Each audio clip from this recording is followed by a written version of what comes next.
கர்த்தருடைய பரிசுத்த நாமத்திற்கு மகிமை உண்டாவதாக.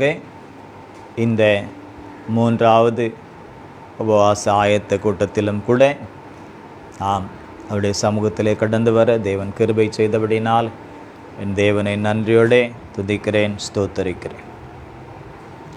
சங்கீதம் 23 5வது வசனத்தை நாம் வாசிக்கலாம். Psalm 23 verse 5. என் சத்துருக்களுக்கு முன்பாக நீர் எனக்கு ஒரு பந்தியை ஆயத்தப்படுத்தி என் தலையை எண்ணெயால் அபிஷேகம் பண்ணுகிறீர், என் பாத்திரம் நிரம்பி வழிகிறது. ஆமென். கர்த்தருடைய நாமம் மகிமைப்படுவதாக. தாவீதினுடைய ஒரு அனுபவம், தாவீதினுடைய ஒரு சாட்சி, தாவீது தன்னுடைய வாழ்க்கையில் பெற்றுக்கொண்ட ஒரு மகத்துவமான ஒரு காரியம், விசேஷித்த காரியம் என்று நாம் பார்க்கும் பொழுது அவரே தம்முடைய சங்கீதத்தில் அதை எழுதி வைத்து கடந்து சென்றிருக்கிறார். நம்முடைய வாழ்க்கையும் கூட நம்முடைய பின் சந்ததிக்கு ஆசீர்வாதமாக இருக்க நமக்கும் கூட தேவனோடு இருக்கக்கூடிய அந்த உறவிலே நற்சாட்சியும் நற்கிரியைகளும் அவருக்குள் வாழ்கின்ற அல்லது மற்றவர்களை வாழ தூண்டக்கூடிய அந்த அனுபவங்களும் நமக்குள்ளே காணப்பட்டு நம்முடைய பின் சந்ததியார் நாம் கடந்து போனாலும் கூட நம்மை நினைக்கும் பொழுது அவருடைய உள்ளங்கள் மகிழ வேண்டும், கொழுந்து விட்டு எரிய வேண்டும், கர்த்தருடைய நாமத்தை மகிமைப்படுத்த வேண்டும், கர்த்தருடைய அபிஷேகத்தில் நிறைய வேண்டும்.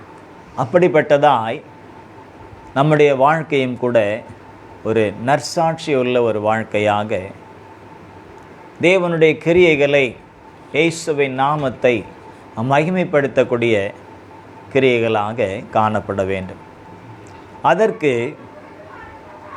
என்ன செய்ய வேண்டும் என்று இங்கே நாம் பார்த்தால், தாவீது சொல்லுகிறார், கர்த்தர் என் மேய்ப்பராக இருக்கிறார், எனக்கு தாழ்ச்சி என்பதே இல்லை. அப்படின்னா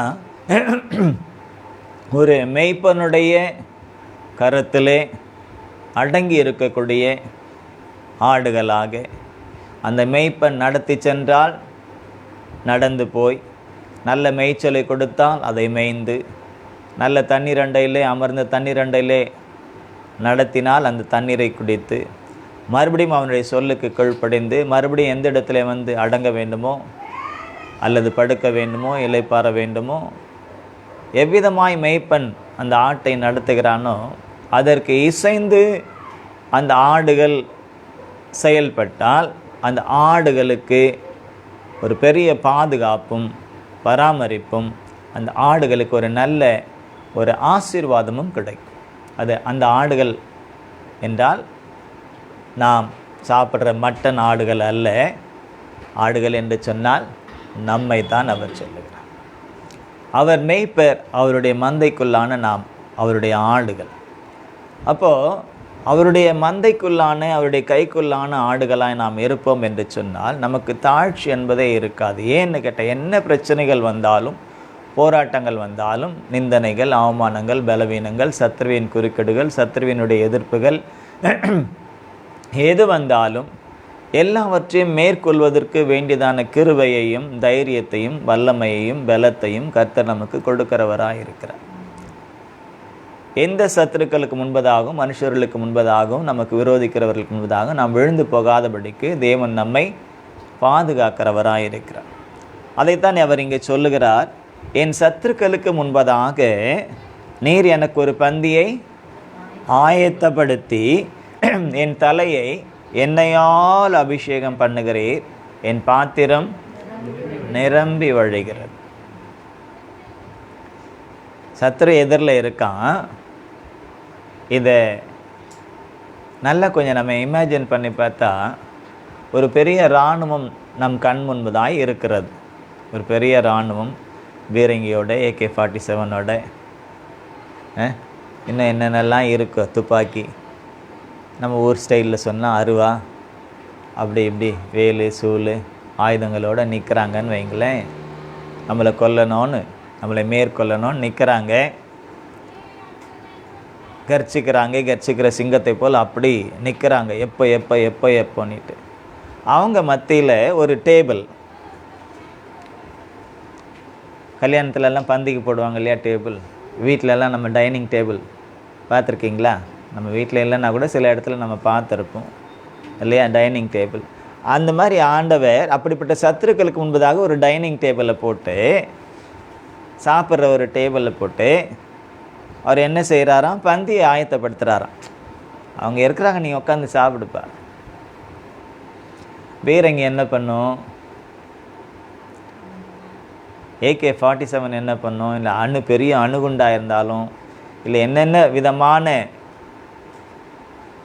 கருவிகளாய் விரோதமான கருவிகளாய் இருந்தாலும், அவர் ஏற்கனவே சொல்லியிருக்கார், உனக்கு விரோதமாய் உருவாக்கப்படும் எந்த ஆயுதமும் வாய்க்காதே போ.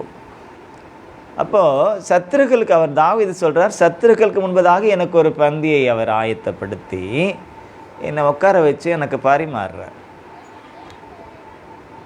அது வெறும் சரீரத்திற்குரிய ஒரு உணவு மாத்திரம், போஜனம் மாத்திரம் அல்ல, பந்தி மாத்திரம் அல்ல, என்னை எதிர்கொண்டு நிற்கிறதான, என்னை எதிர்த்து நிற்கிறதான, என்னை மேற்கொள்ள நினைக்கிறதான அந்த சத்துருக்கள் வெட்கப்பட்டு போவதற்கு அவர் என்ன செய்கிறார்னா, அவங்க முன்னால் என் தலையை என்ன செய்கிறாரு, எண்ணெயால் அபிஷேகம் பண்ணுகிறார். எண்ணெயால் அபிஷேகம். இந்த எண்ணெய் அபிஷேகம் என்பது தாவீதுக்கு ஒரு ராஜரீக அபிஷேகம், சாதாரண அபிஷேகம் அல்ல. எவ்வளவு பெரிய சத்துருக்கள் ஒரு பெரிய படையோடு கூட, பெரிய இராணுவத்தோடு கூட வந்தாலும் அவர்களை மேற்கொள்வதற்குரிய ஒரு அபிஷேகத்தை அந்த சத்துருக்களுக்கு முன்பதாகவே அவர் ஊற்றுகிறார். அப்படித்தான் ஊற்றினார் தாவீதுக்கு. இஸ்ரவேலிலே ராஜா இருக்கும்போது அந்த ராஜாவை கர்த்தர் தள்ளிட்டு, மனுஷர்களுக்கு தெரியாது ராஜாவை தள்ளினது. ஆனால் கர்த்தருடைய ஊழியக்காரனுக்கும் தீர்க்கதரிசியாக சாமுவேலுக்கும் தாவீதுக்கும் அது தெரியும். தள்ளிட்டாரு.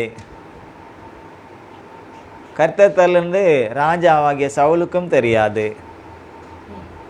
ஆனால் தேவ சமூகத்தில் தாவீதை கொண்டு வந்து, எங்கேயோ இருந்த காட்டில் ஆடுகளை மேய்த்து கொண்டிருந்த தாவீதை கொண்டு வந்து என்ன செய்துட்டாரு, அபிஷேகம் பண்ணிட்டார். என்ன அபிஷேகம்? சாதாரணமாக ஒரு எண்ணெய் பூசி ஜெபிக்கிற அபிஷேகம் இல்லை. இது என்ன அபிஷேகம்னா, அந்த தேசத்தில் ராஜா இருக்கும்போதே அந்த தேசத்தை ஆளுவதற்கான ஒரு ராஜாவை ப்ரிப்பேர் பண்ணிட்டார், ஆயத்தப்படுத்திட்டார். ஆமென், அல்லேலூயா. இந்த தேசத்திலும் ராஜாக்கள் மந்திரிகள் இருந்தாலும் கூட, அவர்கள் இந்த உலகத்தை ஆளக்கூடிய அல்லது நம்முடைய தேசத்தை ஆளக்கூடியவர்களாக இருந்தாலும் கூட, தேவனுடைய பார்வையில் நாம் எல்லாரும் யார் தெரியுமா? ராஜாக்களும் ஆசாரியர்களுமாய் இருக்கிறோம் என்று வேத வசனம் சொல்லுது. ஆமென். சந்தோஷமே இல்லையா? ராஜாக்கள்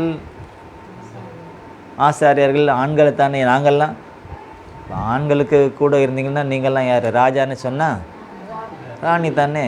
ஆமாம், அது ஏன்னா கோணிக்கிறீங்கன்னு தெரில.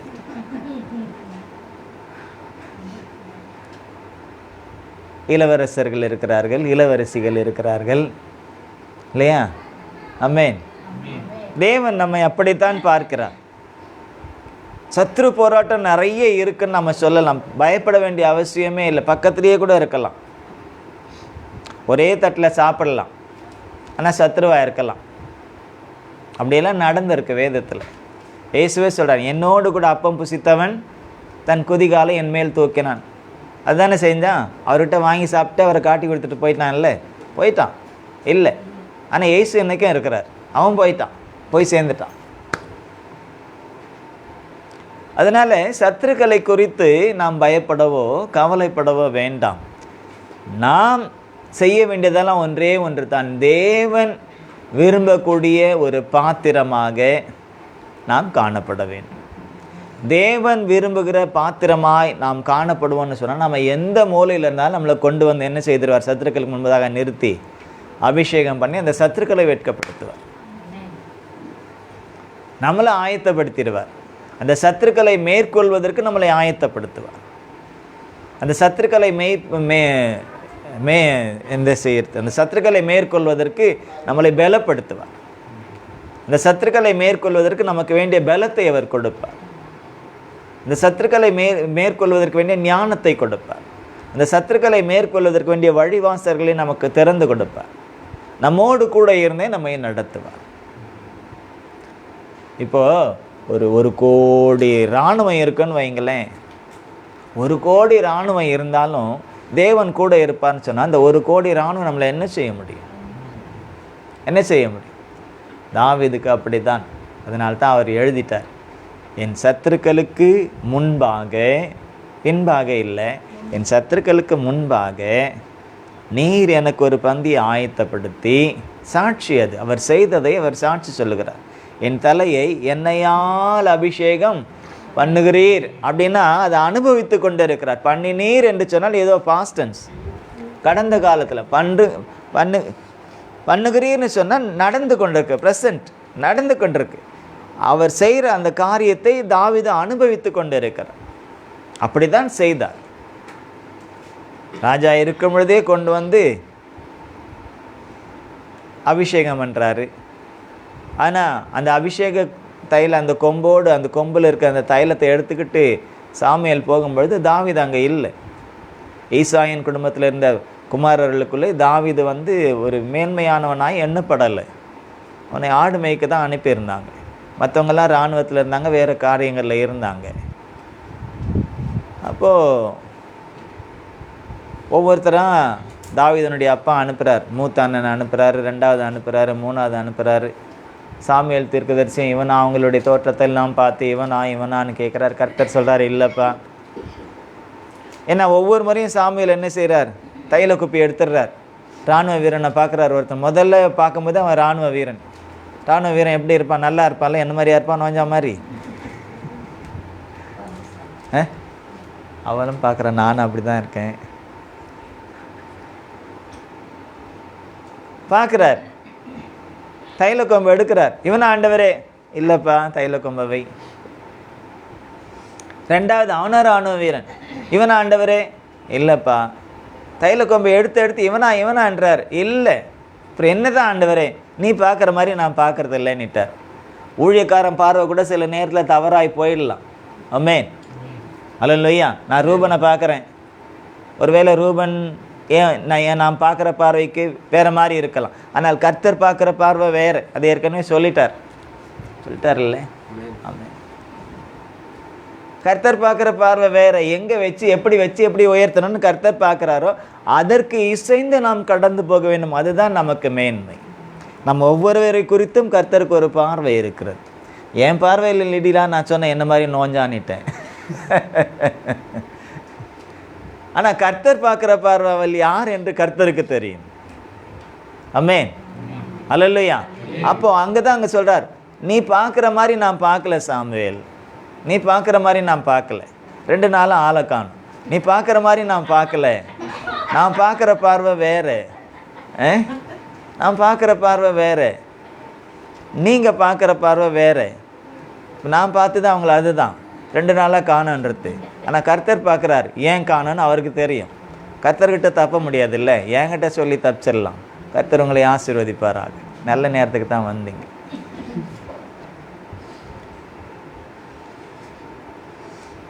அப்போ ஒவ்வொருவராய் ஈசாயின் புத்திரர்கள் கடந்து வரும்போது சாமுவேல் தைல கொம்பு எடுத்து இவனான்னு கர்த்தர் சொல்லிட்டார். மனுஷன் பார்க்கிற பிரகாரமாய் நான் பார்க்கிற தேவன் அல்ல. மனுஷன் முகத்தை பார்க்கிறான், நானும் உள்ளத்தின் ஆழத்தை. அந்த உள்ளத்தின் ஆழத்தில் என்ன இருக்கு? அதைத்தான் தேவன் விரும்புகிற ஒன்று. அதுதான் தேவனுக்கு மகிமையான பாத்திரமாய் நம்மை மாற்றக்கூடிய ஒன்று. அங்கே அவர் பார்க்கறது என்ன? அவர் விரும்புறது என்ன? அவருடைய விருப்பத்தை, அவருடைய சித்தத்தை, அவருக்கு ஏற்றாற்படி அவருடைய சித்தத்தை அறிந்து அவருடைய உள்ளத்தை அறிந்து செயல்படுவார்களா என்பதைத்தான் அவர் பார்க்கிறார். ஆமென்.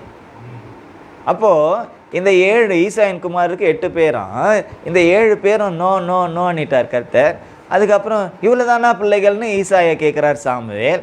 இன்னும் ஒருத்தன் இருக்கான். எங்கே அவன் ஆடுகளை மேய்ச்சிக்கிட்டு இருக்கான். பெருசாக பந்தி சாப்பாட்டுக்கு கூட என்ன செய்யறதில்ல, ஒரு விருந்துக்கு கூட. சில வீட்டில் நான் பார்த்துருக்கேன், சில பிள்ளைங்களை விருந்துக்கு கூப்பிட்டு போவாங்க, சில பிள்ளைங்களை விருந்துக்கு கூப்பிட மாட்டாங்க, ஏன்னா லேட்டாக வருவாங்க.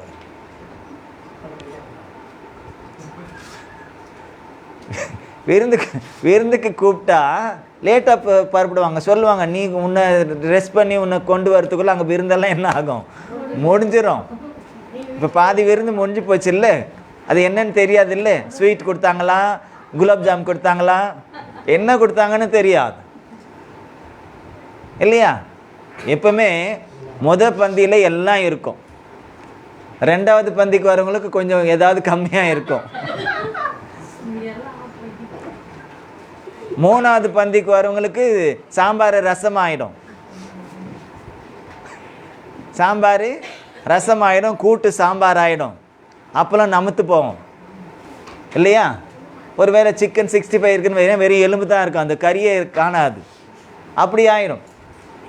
இப்போ பந்தின்னு சொன்னால் முன்னால் நிற்கணும், முன்னால் இருக்கணும். இங்கே பந்திக்கு அழைக்கப்படலை. யார் பந்திக்கு அழைக்கப்படலை? தாவீதை பந்திக்கு அழைக்கலை. ஆனாலும் தாவீது அதை பெருசாக நினைக்கலை. இந்த அப்பா பற்றியா நாமளாக இருந்தால் என்ன சொல்லுவோம், அப்பா ஓரவஞ்சனக்காரர் இல்லை, அப்படி தானே சொல்லுவோம். அப்பா பையனை ஒரு மாதிரி பார்க்குறார், பொண்ணை ஒரு மாதிரி பார்க்குறார், ஓரவஞ்சனக்காரர் நம்ம நினைப்போம். அப்படியெல்லாம் நினச்சிங்கன்னா அது உங்கள் தப்பு. அப்பா என்றைக்குமே அப்படி நினைக்க மாட்டார். ஆமென். இந்த அப்பா ஒருவேளை அப்படி நினைச்சாலும், உலகத்தில் இருக்கிற அப்பாக்கள் ஒருவேளை அப்படி நினைச்சாலும், நம்முடைய பரலோக தகப்பன் நம்மளை அப்படி நினைக்கிறவர் அல்ல. அவர் மனுஷன் பார்க்கிற பிரகாரமாய் நம்மளை பார்க்கிற தேவன் அல்ல. ஆமென். அல்லேலூயா.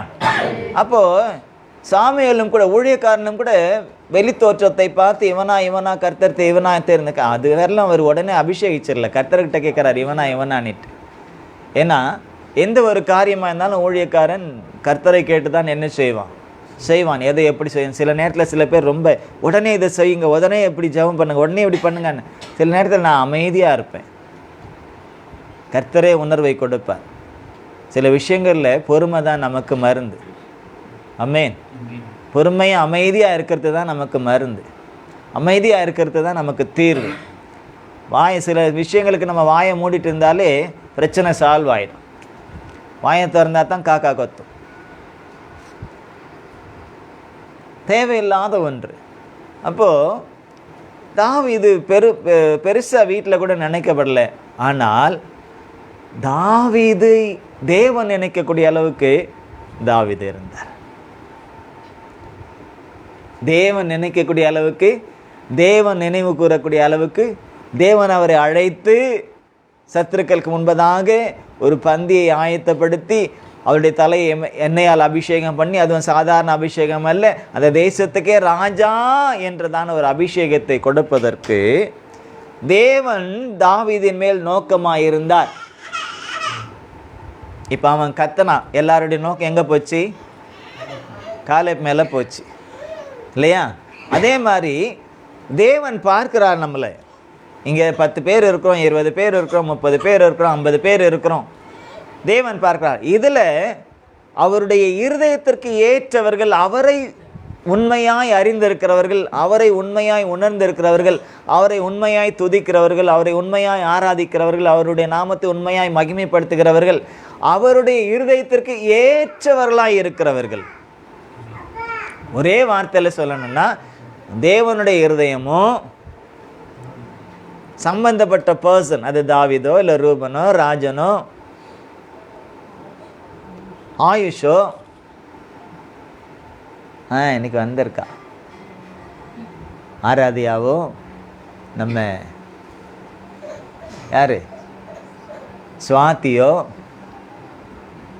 இந்த ஆராதனா தூங்கிட்டா, தூங்கினாலும் பரவாயில்ல, எங்கே இருந்தாலும் அந்த இருதயம் அவரோடு ஒருமித்து இருக்கோன்னு சொன்னால், அந்த இருதயம் அவருடைய இருதயம் போல் இருக்கோன்னு சொன்னால், எங்கே இருந்தாலும் கொண்டு வந்து அபிஷேகத்தை ஊற்றிடுவார். அல்லேலூயா.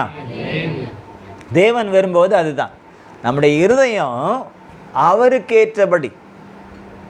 நம்ம வாஸ்து பார்த்தா தெரியும். அந்த சாமுவேலின் புஸ்தகத்தில் அவர் சொல்லக்கூடிய அந்த வார்த்தையை நீங்கள் வாஸ்து பாருங்களேன். சாமுவேலின் புஸ்தகத்தில் நீங்கள் வாஸ்து பார்த்தா தெரியும். அவர் சொல்கிறாரு,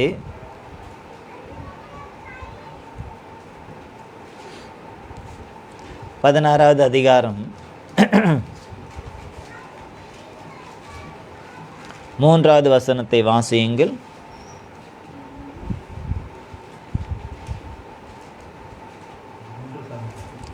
1 சாமுவேல் 16:3. ஈசாயை பலிவிருந்துக்கு அழைப்பாயாக, அப்போது நீ செய்ய வேண்டியதை நான் உனக்கு அறிவிப்பேன். நான் உனக்கு சொல்லுகிறவனை எனக்காக அபிஷேகம் பண்ணுவாய். நான் உனக்கு சொல்லுகிறவனை எனக்காக அபிஷேகம் பண்ணுவாயாக என்று இந்த இடத்துல நம்ம பார்க்குறோம். இன்னொரு இடத்துல அவர் சொல்கிறாரு, அவனை நான் என் இருதயத்திற்கு ஏற்றவனாக நான் கண்டேன், என் இருதயத்திற்கு ஏற்றவனாக நான் கண்டேன் என்று அவர் சொல்கிறார். என் இருதயத்திற்கு ஏற்றவனாய் நான் கண்டேன் அப்படின்னு சொல்கிறார். அப்படின்னா தேவனுடைய இருதயமும் தாவீதனுடைய இருதயம், தேவன் விரும்புறது நம்மக்கிட்ட எது அதிகமாக? சுத்த இருதயமா? விசுவாசம். நம்மகிட்ட அதிகமாக விரும்புறது எது? தேவன். ஒருத்தர் சொல்லிட்டார் சுத்த இருதயம், இன்னொருத்தவங்க சொன்னாங்க விசுவாசம், அப்புறம்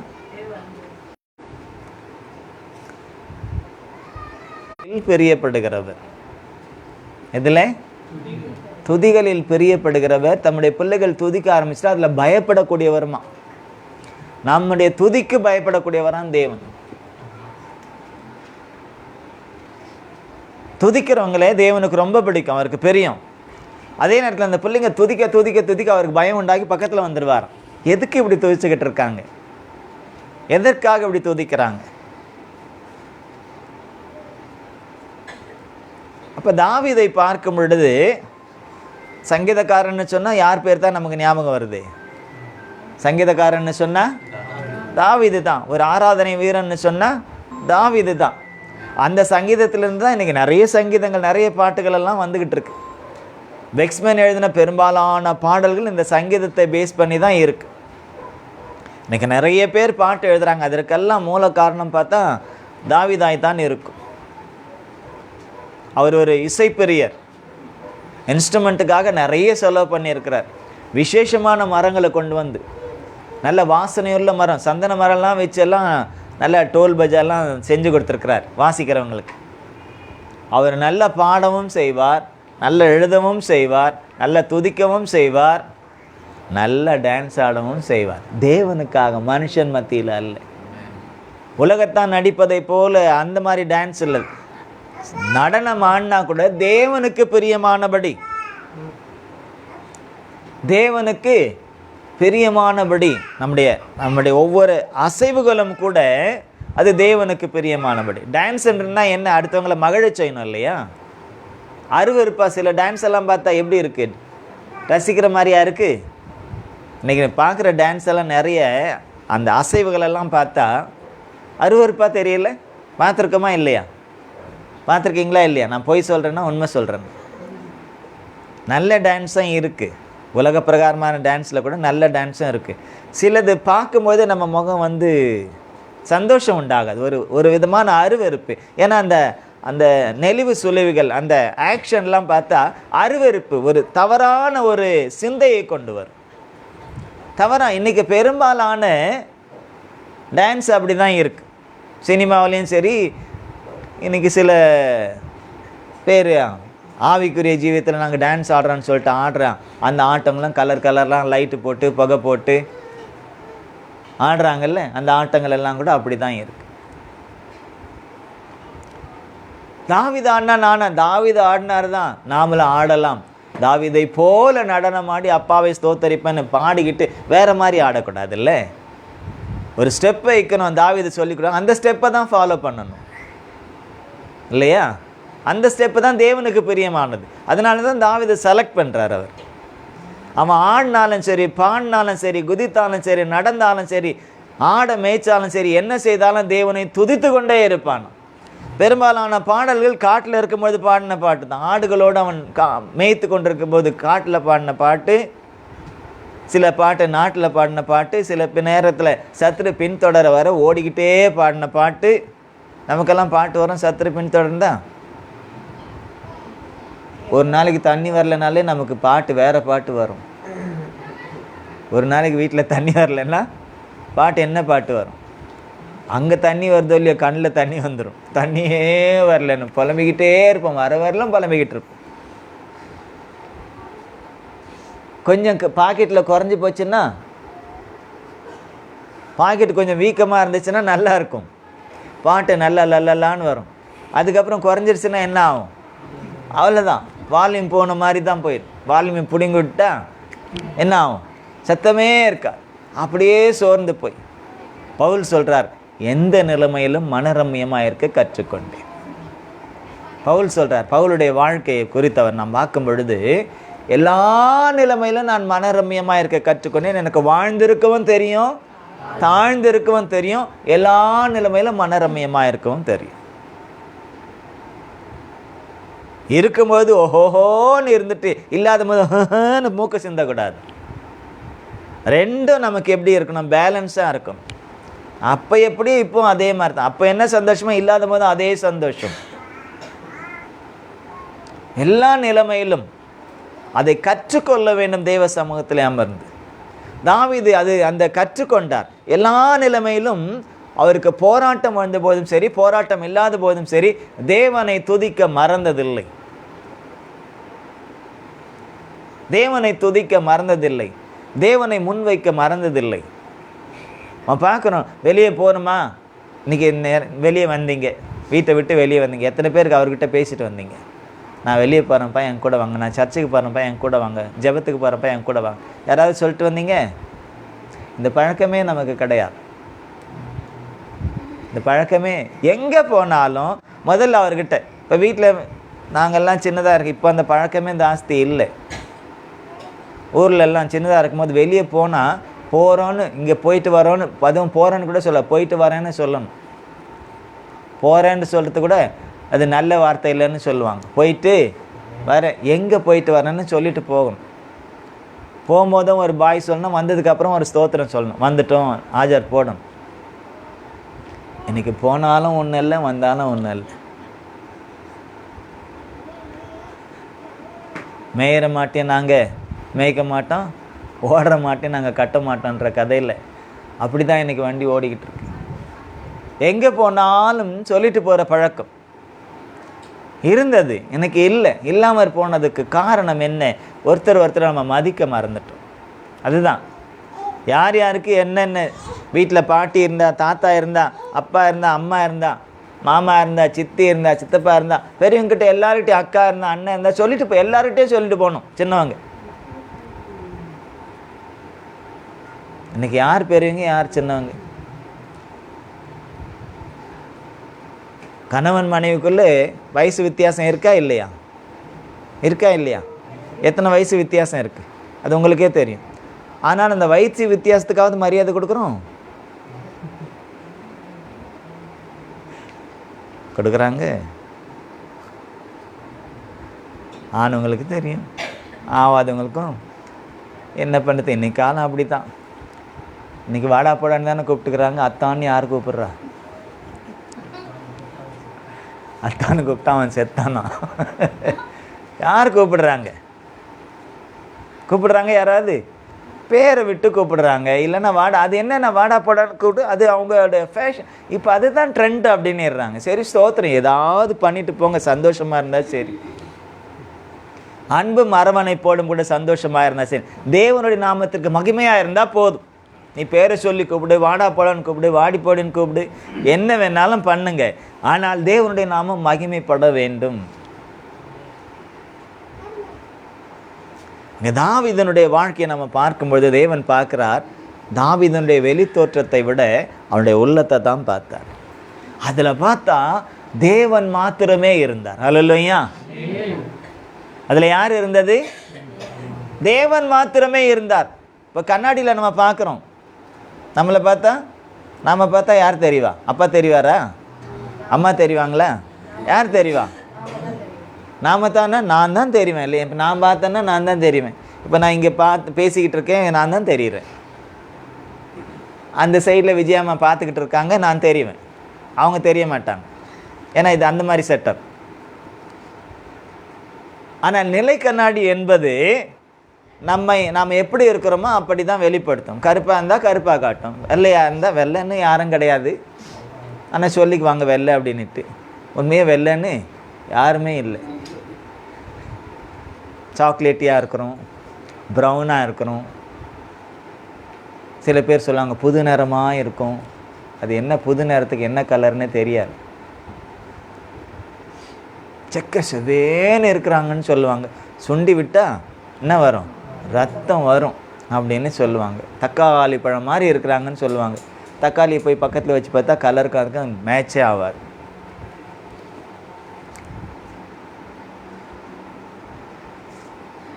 நிலை கண்ணாடி முன்பாய் நாம் நின்றால் நாம் தெரிவதை போல தாவீதை தேவன் பார்க்கிறார்.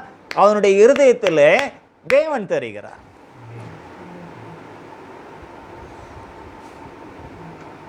எங்கே இருக்காம?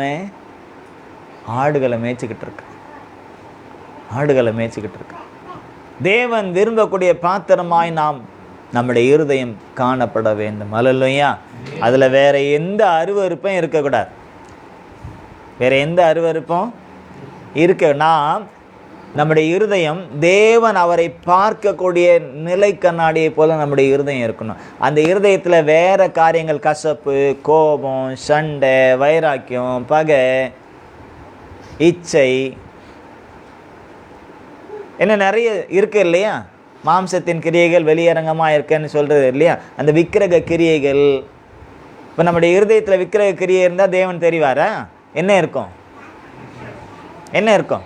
இப்போ ஒரு ஃபோட்டோ வைக்கிறோம், அந்த ஃபோட்டோவில் ஒரு விக்கிரகம் இருக்குன்னு வைங்களேன். இல்லை நம்ம ஃபோட்டோவை கூட ஃப்ரேம் பண்ணி வைக்கிறோம். நம்மளை பார்த்தா நம்ம முகம் முழுசாக தெரியும், ஒழுங்காக தெரியும், ஒரு சாயல் தெரியும். ஆனால் அப்படியே பிரதிபலிக்குமான்னு பார்த்தா பிரதிபலிக்காது. அப்போ விக்கிரகம் இருந்துச்சுன்னா இருதயத்தில் விக்கிரகம் தான் பிரதிபலிக்கும். தேவன் இருக்க மாட்டார், அவர் பார்க்கிறார். நாம் நம்முடைய இருதயத்தை அவர் முகம் தெரியக்கூடிய நிலை கண்ணாடியை போல நாம் வைத்திருப்போம் என்று சொன்னால் நாம தாங்க ராஜா. எத்தனை பேர் தேசத்தில் ராஜா இருந்தாலும் அவர் நம்மை ராஜரிகம் பண்ணக்கூடிய அளவுக்கு நம்மை அபிஷேகித்து விடுவார். யாரும் நம்மளை டச் பண்ண முடியாது. எந்த ராஜாவும் சவுல் அவரை டச் பண்ண முடிஞ்சதா? பக்கத்தில் கொண்டு போய் வச்சார். சவுலையை கூட இழுத்து பக்கத்தில் வச்சுக்கிட்டார், மெய்க்காவலனா வச்சார். அதுக்கப்புறம் கர்த்தர் அவரோடு கூட இருக்காருன்னு தெரிஞ்சுக்கிட்டு தூரமாக வச்சார்.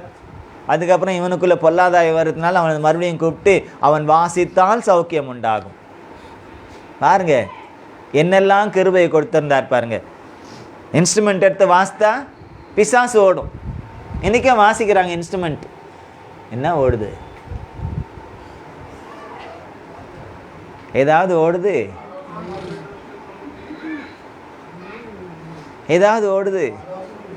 மனசில் வேறு என்னென்னா ஓடுது. இன்ஸ்ட்ருமெண்ட் வாசிங்களில் பார்க்கும்போது மொட்டை தலையை பார்த்தா அவர் மாதிரியே நம்மளும் கூட மொட்டை அடிச்சுக்கின்னு வாசிக்கலாம் போல இருக்கேன். சில பேர் சடனாய் மாதிரி முடி வளர்த்துட்டு இருப்பாங்க. அவங்க இதை ஆட்ட அதை ஆட்டன்னு அந்த மாதிரி நம்ம செய்யலாம் போல இருக்கேன். சில பேரை பார்த்துருக்கேன், பாடுவாங்க, காதில் செருப்பு தொங்கும், ஃபேஷன் செருப்பு, இல்லைன்னா பெரிய வளையம் தொங்கும், இல்லைன்னா ஏதாவது ஒன்று. அவங்க ஆடை இது ஆடை, இல்லைன்னா ஆடையை கூட இல்லாமல் அரைகுடையாக ஆடை, நிறைய இருக்கு. எதை பிரதிபலிக்கிறோம்? இயேசு சொன்னார், இருதயத்தின் நிறைவு வாய் பேசும். அப்போ இருதயத்தில் என்னெல்லாம் இருக்கு அதை நம்ம பேசவும் செய்வோம், நம்முடைய செயலிலும் வெளிப்படும். தாவீதுக்குள்ளே இருதயத்திற்குள்ளே இருந்தது துதி துதி துதி துதி துதி. யாரை துதி? தேவனை துதி துதி துதி. எப்பொழுதும் அவருடைய துதி என் வாயில் இருக்குன்னு சொன்னாரே. எழுதியும் வச்சிருக்காரு. அந்த வேதத்தில் இடம் பெற்றிருக்குதுன்னு சொன்னால் எப்பொழுதும் என்னுடைய வாயில் அவருடைய துதி இருக்குன்னு எழுதி வச்சிருக்காருன்னு சொன்னால் தேவன் சும்மா எழுதுறதுக்கு விட மாட்டார். வேதத்தில் பொய்யை எழுதுறதுக்கு விட மாட்டார். அது கெட்ட சம்பவமாக இருந்தாலும் அசுத்தமான சம்பவமாக இருந்தாலும் எல்லாம் உண்மையான சம்பவங்கள் தான் இதில் எழுதப்பட்டிருக்கிறது. அதனால்தான் இந்த பரிசுத்த வேதாகமம் ஒரு புனைக்கப்பட்ட அல்லது கற்பனை கதாபாத்திரங்கள் கொண்டது அல்ல. இது அப்படி இருந்திருக்கலாம், அப்படி வாழ்ந்திருக்கலாம், அப்படி நடந்திருக்கலாம், அப்படி சொல்கிற எந்த விதமான கதை கட்டுகள் நிறைந்த ஒரு புத்தகம் அல்ல. எல்லாமே நடந்தது. அது தவறாக இருந்தாலும் சரியாக இருந்தாலும் நடந்ததை வெளிப்படுத்தக்கூடியது தான் வேதம். ஆமென். அப்போது இன்னைக்கு தேவன் நம்முடைய இருதயத்தை பார்த்தா அவர் தெரிவாரா? அவருடைய முகம் கிளியராக தெரியுமா? அவருடைய முகம் கிளியராக தெரிஞ்சுட்டா நாம் ராஜா தான். நாம் ராஜா தான். எங்கே போனாலும் எந்த சத்துருவும் நம்மளை ஒன்றும் பண்ண முடியாது. எந்த பீரங்கியும் நம்மளை ஒன்றும் பண்ண முடியாது. ராஜாவே முன்ன நின்று யுத்தத்தை நடத்தினாலும் கூட, ராஜாவே முன்ன நின்று வந்து படையோடு வந்து தேடினாலும் கூட கர்த்தர் மலாத்தூவில் தூவிடுவார். பக்கத்துலேயே வச்சா கூட காட்ட மாட்டார். ஆனால் ராஜாவை நம்ம கையில் ஒப்பு கொடுத்துருவார். செய்தாரா இல்லையா? தாவீதை தான் தேடிக்கிட்டு போகிறார் சவுல் படைகளோடு கூட. ராஜாவாக இருந்தாலும் அவசரத்துக்கு ஒதுங்கணும். ஒன்றா இருந்தாலும் ரெண்டாலும் அவசரத்துக்கு ஒதுங்கணும். அந்த மாதிரி ஒதுங்கினார். பக்கத்தில் தான் தாவீது இருக்கிறாரு. தாவீது இருக்கிறது இவருக்கு தெரில, ஒதுங்கினார். அவருடைய அந்த சால்வை தொங்கலை மாத்திரம் கொஞ்சம் என்ன செய்தார்? வெட்டிக்கிட்டார். உன்னை வெட்டுறதுக்கு கர்த்தர் ஒப்பு கொடுத்தா, நான் உன்னை வெட்டலப்பா, உன் சால்வையை மாத்திரம் என்ன செய்கிறேன், நான் கொஞ்சம் இது சாட்சிக்காக வெட்டிக்கிறேன். அது கூட அவருக்கு மனசு படப்படுக்குது. நம்ம செய்யக்கூடாது, தேவனால் அபிஷேகம் பண்ணப்பட்ட நம்ம செய்யக்கூடாது அப்படின்ற அந்த பயம் இருக்குது. ஆனாலும் ஒரு சாட்சிக்காக கர்த்தர் ஒப்பு கொடுத்தார் உன்னை. பக்கத்தில் இருக்கவங்களாம் சொல்கிறாங்க, ஒப்பு கொடுத்துட்டாருப்பா, முடிச்சிரு கதையை, என்னத்துக்கு பிரச்சனை, எவ்வளோ நாளைக்கு ஓடிக்கிட்டே இருப்பேன், முடிச்சிரு கதை, இதோட முடியும், சாப்டர் க்ளோஸ் அப்படின்ட்டு. ஆனால் தாவீது நீதிமானாக இருந்தார். இன்றைக்கி கர்த்தர் அவர் கூட இல்லைனாலும் ஒரு காலத்தில் கர்த்தர் அவர் தான் என்ன செய்தார், அவரை ராஜாவாக அபிஷேகம் பண்ணது தேவன். ஆகவே ஒன்று தேவன் அடிக்கணும், இல்லை எதிராளி கையில் மாட்டினா அவர் ஏதாவது பண்ணிட்டு போட்டோம். நான் அவர் மேலே என்ன செய்ய மாட்டேன், கையை போட மாட்டேன். இந்த சால்வையை கொஞ்சம் வெட்டுனதுக்கே அவன் மனசு என்ன ஆச்சான், அடிச்சுக்கிட்டே இருந்துச்சான். திக்கு திக்கு, ஐயோ நம்ம தப்பு பண்ணிட்டோமோ, நாம் பெருசாக பண்ணிட்டு கூட சோத்தில் மறைச்சிட்றோம். பூசணிக்காயே ஒரு பெருக்க சாப்பாட்டில் மறைச்ச கதையா?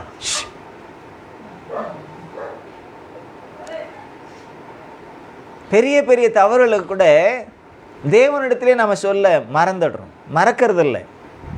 நாம் அதை தவறுன்னே சில நேரத்தில் ஒத்துக்கிறது, நம்ம செய்யக்கூடிய காரியங்களை தவறுன்னே நம்ம ஒத்துக்கிறதில்லை. ஆனால் தாவீதுகிட்ட கர்த்தரே ஒப்பு கொடுத்தும் கூட அவர் செய்யலை. இதெல்லாம் நீதியான கிரியைகள். ஏனென்றால் நம்முடைய தேவன் நீதி உள்ளவர். அல்லேலூயா. அவர் அநீதியின் தேவன் அல்ல. அநீதி ஒரு நாளும் அவர் செய்கிறவர் அல்ல. அவர் எதை செய்தாலும் நன்மைக்காய் செய்கிறவர். அவர் நீதியுள்ள நியாயாதிபதி. அப்போ அவரை வெளிப்படுத்தக்கூடிய இருதயத்திலும் அநீதியும் அக்கிரமமும் வேறு எந்த கிரியைகளும் காணப்படக்கூடாது. அப்படியே ஒரு காரியம் தெரியாமல் செஞ்சுட்டான், இருதயம் என்ன ஆகும் தெரியுமா, அடிச்சுக்கிட்டே இருக்கும். அடிக்கணும். இருதயம் அடிக்கலைன்னு சொன்னால் அங்கே செத்து போச்சுன்னு அர்த்தம். தப்பு பண்ணும்போது இருதயம் அதிகமாக துடிக்கலைன்னு சொன்னால், உண்மையாக சொல்கிறேன், ப்ராக்டிக்கலாகவே துடிக்கணும்.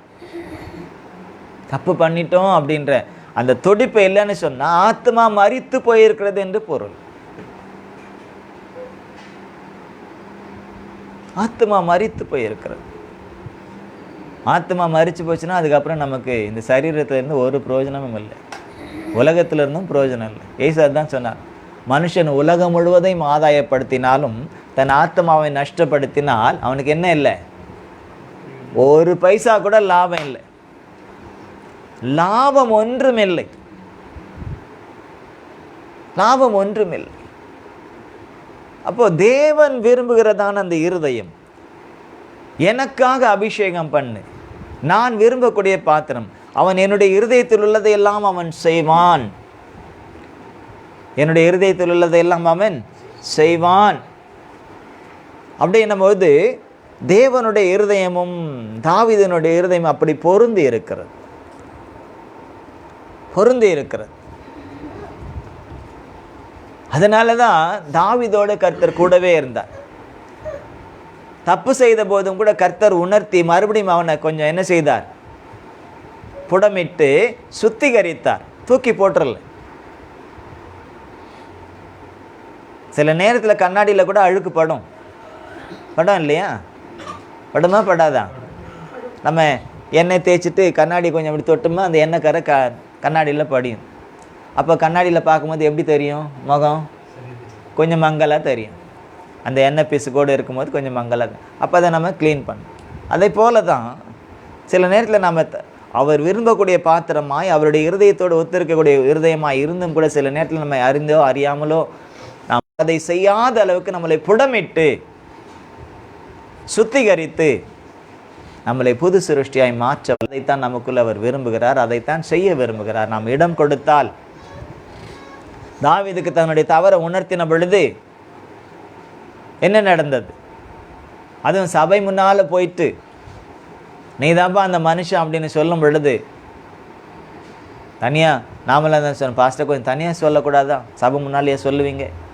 இன்றைக்கி நிறைய பேர் அப்படி தான் நினைக்கிறாங்க. சில விஷயங்களை வெளிப்படையாக சொல்ல முடியலை. தனியாக கூப்பிட்டு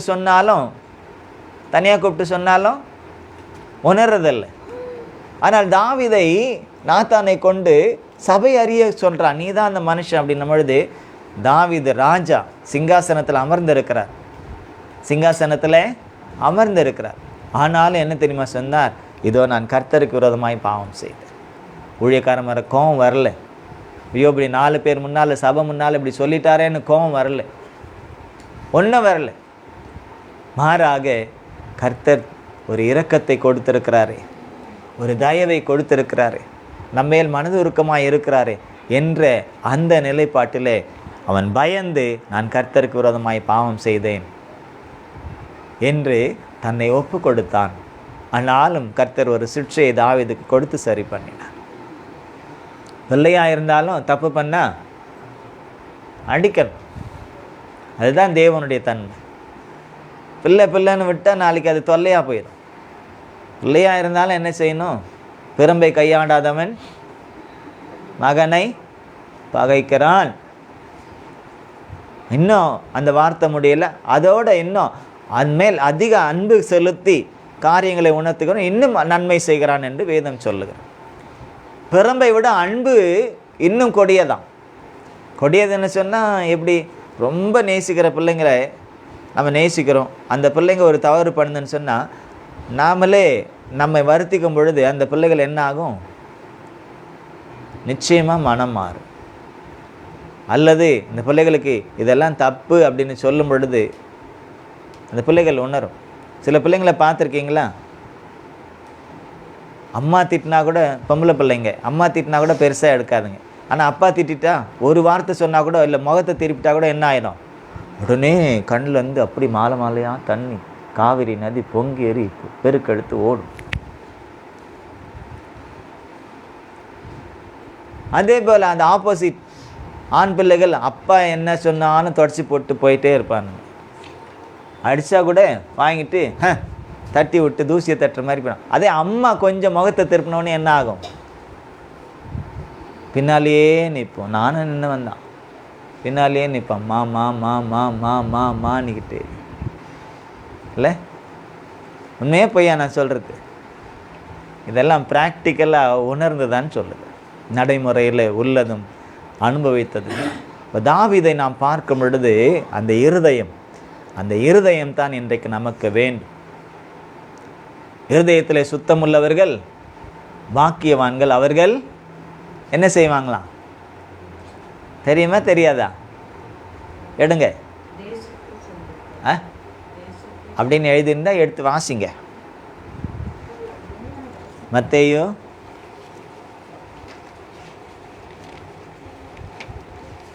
இருதயத்தில் சுத்தமுள்ளவர்கள் பாக்கியவான்கள், அவர்கள்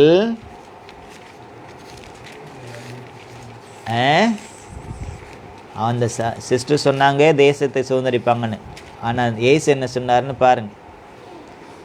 மத்தேயு 5வது அதிகாரம் 8வது வசனத்தை வாசிங்க.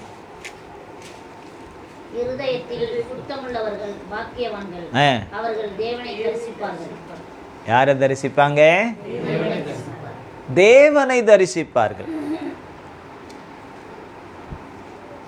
அப்படின்னா தேவனை எப்படி தரிசிக்கணும்? இப்போ நம்ம நிலை கண்ணாடி முன்னால் போய் நின்னா நிலை கண்ணாடி நம்மை தரிசிக்கிறது. ஆமென். அப்படி தானே? அது நம்மளை பார்க்குது. நாம் பார்க்குறோம் நாம் நினைக்கிறோம். அது நம்மை பார்க்கிறது. நம்மை பார்த்து அது பிரதிபலிக்கிறது. நீ இப்படி தான் இருக்காப்பா, இங்கே கொஞ்சம் டச் பண்ணிக்க, இங்கே கொஞ்சம் சரி பண்ணிக்க, இங்கே கொஞ்சம் சரி இதுக்கு தானே நிற்கிறோம். இதுக்கு தான் நிற்கிறோம். இருதயத்தில் சுத்தமுள்ளவர்கள் பாக்கியவான்கள், அவர்கள் தேவனை தரிசிப்பார்கள். அப்போ நம்முடைய இருதயம் சுத்தமாக இருந்துச்சுன்னு சொன்னால், தேவன் பிரியப்பட மாதிரி இருந்துச்சுன்னு சொன்னால், அவர் விரும்புகிற மாதிரி இருந்ததுன்னு சொன்னால், அவர் வந்து நிற்கும் பொழுது அவர் பிரதிபலிப்பார். ஆமென். தரிசிப்போன்னா ஒரு விக்கிரகமா இல்லை ஒரு மாயை போல் அப்படி இல்லை. நம்முடைய இருதயம் தரிசிக்கும் அவரை, இருதயம் கண்டு கொள்ளும் அவரை. ஆமென். அல்லேலூயா. அதுதான் நிஜம். கண்ணாடி உள்வாங்கி கொள்ளும். எத்தனை முறை வந்து நின்னாலும் உள்வாங்கி கொள்ளும். நம்ம வெளியே வந்ததுக்கப்புறம் இருக்கிறோமா இல்லையான்னு தெரியாது.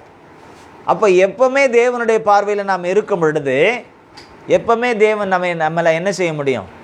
தேவனை நாம் நம்முடைய இருதயம் எப்போவுமே அவரை அவர் பார்க்கக்கூடிய நிலை கண்ணாடியாக இருக்கும்னு சொன்னால் தேவனை எப்போவுமே நாம் தரிசிக்க முடியும். அதனால தான் ஆபிரகாமுக்கு சொன்னார், எனக்கு முன்பதாய் நடந்து கொண்டு உத்தமனாயிரு. எனக்கு முன்னால் நடப்பேன், நான் அவனை பார்த்துக்கிட்டே இருக்கணும். ஆமென். அல்லேலூயா. பிள்ளைங்களை பார்த்துக்கிட்டே இருக்கிறது ஒரு சந்தோஷம் இருக்குது தெரியுமா? சில நேரத்தில் நான் அப்படியே ஜாம் பண்ணிட்டே வரும்போது ரைம்ஸாக ஆலிவ், சத்யா, கிறிஸ்டல், ஓசனா, டைசஸ் அப்படின்னு பண்ணிகிட்டே வரும். திடீர்னு யாருன்னா விட்டுட்டோமான்னு மறுபடியும் ஞாபகம் வரும். மறுபடியும் எண்ணுவேன். மறுபடியும் மறந்துட்டாலும் சரி, மறுபடியும் மதர்லேருந்து ஆரம்பிப்பேன். அதே மாதிரி வீட்டில் இருக்கும்போது வீட்டில் எங்கெங்கே படுப்பாங்கன்னு தெரியும் இல்லையா? அப்போ யோசிப்பேன், இவங்க இங்கே ராத்திரி 12 மணி ஆனாலும் ஞாபகம் வரும். இவங்க எங்கே இருப்பாங்க, இல்லை வெளியே இன்னும் வரலன்னு சொன்னால் இவங்க வந்துட்டு இருப்பாங்க. ஏன்னா அந்த பிள்ளைகளை பார்க்கும் பொழுது நமக்கு ஒரு சந்தோஷம், அந்த பிள்ளைகளை நினைக்கும் பொழுது ஒரு சந்தோஷம். பிள்ளைங்க நமக்கு கொடுக்குறாங்களே இல்லையா, நமக்கு சந்தோஷம். ஆமென். பிள்ளைங்க நமக்கு கொடுக்குறாங்களே இல்லையா சந்தோஷத்தை, ஆனால் நினைக்கும் போது நமக்கு சந்தோஷம். ஆமென். அல்லேலூயா. என்ன சிஸ்டர், உண்மை தானே? பிள்ளைங்க நமக்கு சந்தோஷத்தை கொடுக்குறாங்களே இல்லையோ, ஆனால் பிள்ளைங்களை நினைக்கும் போது நம்ம பிள்ளைங்க, தேவன் அதை தான் நினைக்கிறார். நம்முடைய இருதயம் அவர்களை பிரதிபலிக்கணும்.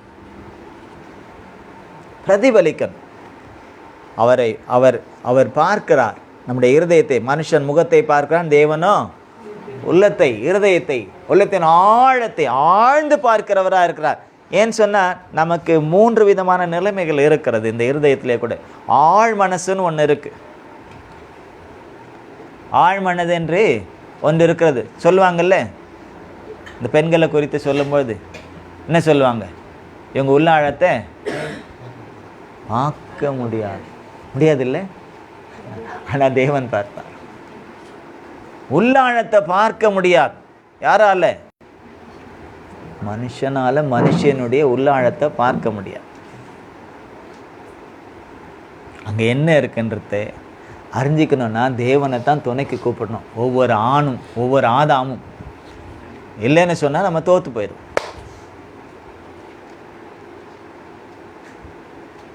எலும்புக்குள்ள ஒரு சரக்கு இருக்கும், உரியும் இல்லையா? அதை உடைச்சா தானே உரிய முடியும், இல்லைன்னா உரிய முடியுமா? வெட்டுறவனுக்கு தான் தெரியும் எவ்வளோ பாடுபட்டு அதை வெட்டணும்னுட்டு. கறிக்கடை வச்சிருக்கிறவனை போயிட்டு கேட்டு பாருங்க. கறியை ஈஸியாக வெட்டிடலாம், எலும்பை வெட்டும் போது இன்னும் கொஞ்சம் பலத்தை பிரயோகப்படுத்தணும். ரிப்போர்ட் தேவன் அந்த ஆழ்ந்த மனதில், உள்ளான மனுஷன், அந்த ஆழ்ந்த மனசில், உள்ளத்தின் ஆழத்தில் என்ன இருக்குன்றத அவர் பார்க்கிற தேவன். அவருக்கு எதுவும் தேவையில்லை, மைக்ரோஸ்கோப்லாம் தேவையில்லை, பார்த்தாலே போதும் உள்ளுக்குள்ளே உள்ளத்தின் ஆழத்தில் என்ன இருக்குன்னு. அந்த ஆழத்திலும் கூட தெளிவு இருக்கும்னு சொன்னால், சில நேரத்தில் தண்ணீரை நீங்கள் பார்த்துருக்கீங்களா? ஒரு பெரிய குளமோ இல்லை தெளிவாக ஓடிக்கிட்டு இருக்க ஆற்றையும் நம்ம பார்க்கும் பொழுது ஆழத்தை சில கிணறுகளில் கூட நம்ம பார்க்கலாம். தெளிவாக இருந்துச்சுன்னு சொன்னால் ஆழத்தில் வரலாம் நம்ம பார்க்கலாம், கீழே வரலாம் பார்க்கலாம். அந்த கீழே ஆழம் வரலாம் என்ன இருக்குது நல்லா தெளிவாக தெரியும். நம்ம தான் இங்கே பார்க்கலாம், ஊர்லெலாம் இருக்குது, பெரிய பெரிய கிணறு இருக்கும். பகல் நேரத்தில் போயிட்டு நல்லா 12 மணிக்கு போயிட்டு பார்த்தோமா, கீழே ஆழத்தில் என்னெல்லாம் பொருள் விழுந்து கிடக்கு, எங்கே கல் இருக்குது, எங்கே பாம்பு இருக்குது, எல்லாம் நெளியிறதெல்லாம் என்னென்ன இருக்காங்கிறத பார்க்க தெரிஞ்சுக்க முடியும். சில நேரத்தில் நம்மளுடைய முகமே நல்லா தெளிவாக தெரியும். அப்போ அந்த ஆழத்தை நாம் பார்க்கும் பொழுது, தேவன் உள்ளான ஆழத்தை பார்க்கும்பொழுது சலனமில்லாத மனதாய் நம்முடைய மனசு இருக்கும். சலனமில்லாத மனசாய். தேவையில்லாத உலக காரியங்கள் இருந்துச்சுன்னா அது என்ன எப்படி இருக்கும்? அது கலங்கி போய் குழம்பி போய் சலனப்பட்டு ததும்பிக்கிட்டு, இல்லைன்னா ஒருத்தரை குறித்து முறுமுறுத்துக்கிட்டே இருக்கோன்னா அலை அடிக்கிற மாதிரி அடிச்சுக்கிட்டே இருக்கும். அலை அடிக்கிற மாதிரி பின்னால் ஒன்று பின்னால் ஒன்று, ஒன்று பின்னால் ஒன்று, ஒன்று பின்னால் ஒன்று வருமா இல்லையா? சில நேரத்தில் சிந்தனைகள், சில பேரை நினச்சாலே கோபம் வரும். அது அலை தான். அது இப்படி பண்ணிட்டாங்க, அவங்கள இப்படி பண்ணணும், எப்படி செய்யணும், அப்படி அந்த அலை பெரிய அலையாக வரும், சின்ன அலையாக வரும். அது அவங்க விடுற மூச்சிலேயே தெரிஞ்சிடும், அல்ல பல்ல கடிக்கிறதுலேயே தெரிஞ்சிடும் பெரிய அலையா சின்ன அலையா அப்படின்னு. அவங்களுடைய முகத்தை பார்க்கும் போதே தெரியும் உள்ளுக்குள்ளே என்ன இருக்கு, பெரிய சூறாவளியே சுவாண்டுக்கிட்டு இருக்கு. சுனாமி வந்திருக்கும் சில பேருடைய உள்ளத்தில், எப்படி தூக்கலான்னு பார்க்கும். சுனாமி வந்துச்சுன்னா தூக்கிட்டு போயிடுது இல்லை? அந்த மாதிரி சில நேரத்தில் சிலருடைய உள்ளத்தில் அந்த சுனாமி வந்து அடிச்சிச்சுன்னு சொன்னால் வீட்டில் இருக்கிறவங்க யார் யார் எப்படி ஆவாங்கன்னு தெரியாது. தேவன் அதை விரும்பலை. தேவன் விரும்பக்கூடியது நம்முடைய மனசு சலனம் இல்லாமல், நம்முடைய உள்ளம் சலனம் இல்லாமல், நம்முடைய இருதயம் ஆழ்மனதிலும் கூட தேவன் தான், அவர் தான் அந்த இடத்துல இருக்கும். வேற எதுவும் இருக்கக்கூடாது. எனக்கு வாட்ஸ்அப்பில் அனுப்பின வசனம் என்ன? நாங்கள் மற்றதெல்லாம் பார்ப்போம், இதெல்லாம் பார்ப்போமா? காலையில் எழுந்துச்சு குட் மார்னிங் போடுறத பார்ப்போம். ஒருத்தருமே பார்க்கல. பார்த்தோம் ஆனால் பார்க்கல. பார்க்கறது முக்கியம் இல்லை, படிக்கணும். படிக்கிறது முக்கியம் இல்லை, மனசில் வைக்கணும், அது நிற்கணும் இல்லையா? நிற்கல இல்லை, எங்கே போச்சு? ஒரே ஒரு வசனம் தான். பிள்ளைங்களை மாத்திரம் சொல்கிறோம், படி படி படி, டியூஷனுக்கு போய் படி, டீச்சர்கிட்ட படி சொல்கிறாங்க இல்லை? அதுக்குன்னு படிக்காமல் இருப்போம்மா? படிக்கணும். அந்த மாதிரி அவங்களையும் வசனம் படி படின்னு சொல்லணும். அப்பப்போ படிக்க மாட்டேன்றாங்களா? இன்னும் கூட ஞாபகம் வரல. நேற்று முந்தா நேற்று ஏதோ உங்களுக்கு நான் சொன்னேன் இல்லை, ஏதோ கேட்குறேன்னு வாக்குதல். ஞாபகம் வந்துச்சா? சரி, சோத்திரம். ஞாபகம் வந்தா சரி. நம்முடைய இருதயம் ஆயத்தமாக இருக்கிறது. சங்கீதம் 57 7 வாஸ்தா அங்கே சொல்கிறார் அவர், என் இருதயம், வாசிங்க சத்தமா, என் இருதயம் ஆயத்தமாக இருக்கிறது. தேவனே, என் இருதயம் ஆயத்தமாக இருக்கிறது. எதுக்கு ஆயத்தமாக இருக்கும்? பாடிக்கிட்டே இருக்கணுன்றதுக்கு, உம்மை துதித்து. ஏன்னா அவர் விரும்புறது வேற ஒன்றும் இல்லை. பிரியாணி விரும்புறது இல்லை அவர். மட்டன் பிரியாணி, சிக்கன் பிரியாணி, காடை பிரியாணி, கௌதாரி பிரியாணி எல்லாம் விரும்புறதில்லை. நாம் என்ன சாப்பிட்டேன், கொண்டு வந்து கொடுங்க. இப்போ இல்லை, ஃபாஸ்டிங்கில் இல்லை, ஃபாஸ்டிங் முடிச்சதுக்கப்புறம் கேட்கறதுனா நேலாக்காரங்களா பாஸ்டர், எதுக்கு இப்படியெல்லாம் கேட்குறீங்க? அவர் விரும்புறது என்ன? பலியை விரும்பவில்லை. எதை விரும்புகிறார்? துதியை விரும்புகிறார். துதிகளின் மத்தியில் அவர் வாசம் செய்கிறார். துதி என்னும் சிங்காசனத்தில் அவர் அமர விரும்புகிறார். துதி என்னும் சிங்காசனம் நம்முடைய வாயில் எப்பவும் இருக்கும்னு சொன்னால், அவர் அமர்ந்துருவார்னு சொன்னால் அங்கே வேறு எதுவுமே இருக்காது. நம்முடைய இருதயத்தில் துதி என்னும் சிங்காசனத்தை அவருக்கு போட்டு உட்கார வச்சிடணும். ஒரு சேராக துதி அவருக்கு இருக்கணும், ஒரு சிங்காசனமாக துதி இருக்கணும். அந்த துதிகளின் மத்தியில் அவர் வாசம் செய்கிற தேவன். துதிகளின் மத்தியில் அவர் வாசம் செய்கிற தேவன். அதே நேரத்தில் துதிகளிலும் வேறு எதற்கும் பயப்படாத தேவன், துதிகளுக்கு அவர் பயப்படுகிற தேவனுமாயிருக்கிறார். நம்ம துதிச்சாலே போதும், ஜெபிக்கணும்னு அவசியம் இல்லை. அதுக்குன்னு ஜெபிக்கக்கூடாதுன்னு அவசியமும் இல்லை, ஜெபிக்கணும். துதியும் ஜெபமும் சேர்ந்து அவருடைய சமூகத்தில் போகும் பொழுது, நறுமணமாய் தூபமாய் நறுமணமாய் கடந்து போகும் பொழுது, சீக்கிரத்தில் நமக்கு கிடைக்க வேண்டிய எல்லா ஆசீர்வாதங்களும் நமக்கு கிடைச்சிடும். எத்தனை முறை சொன்னாலும் திருந்த மாட்டீங்க. கவனிங்க இல்லை? அவனுக்கு கூட தெரியுது. அப்போ ஒவ்வொரு நாளும் நம்முடைய இருதயத்தை நாம் ஆராய்ந்து பார்க்க வேண்டும். அவர் சொல்றார், அதே தாவீது சொல்றார், தேவனே என் இருதயத்தை ஆராய்ந்து பாரும், வேதனை உண்டாக்கும் வழிகள் உண்டோ என்று பார்த்து என்னை நித்திய வழியிலே நடத்துங்க. இந்த கண்ணாடியில் ஏதாவது கீறல்கள் இருந்துச்சுன்னா, வேறு ஏதாவது இருந்ததுன்னா என்ன செய்யுங்க? அதை கிளியர் பண்ணுங்க, சரி பண்ணிடுங்க. நான் எப்பவுமே உங்களை மட்டும்தான் பிரதிபலிக்கணும். இன்னும் அவர் 16வது சங்கீதம் 8வது வசனத்தில் சொல்கிறார், கர்த்தரை எனக்கு முன்பதாக நிறுத்தி நான் நோக்கிக்கிட்டே இருக்கிறேன்.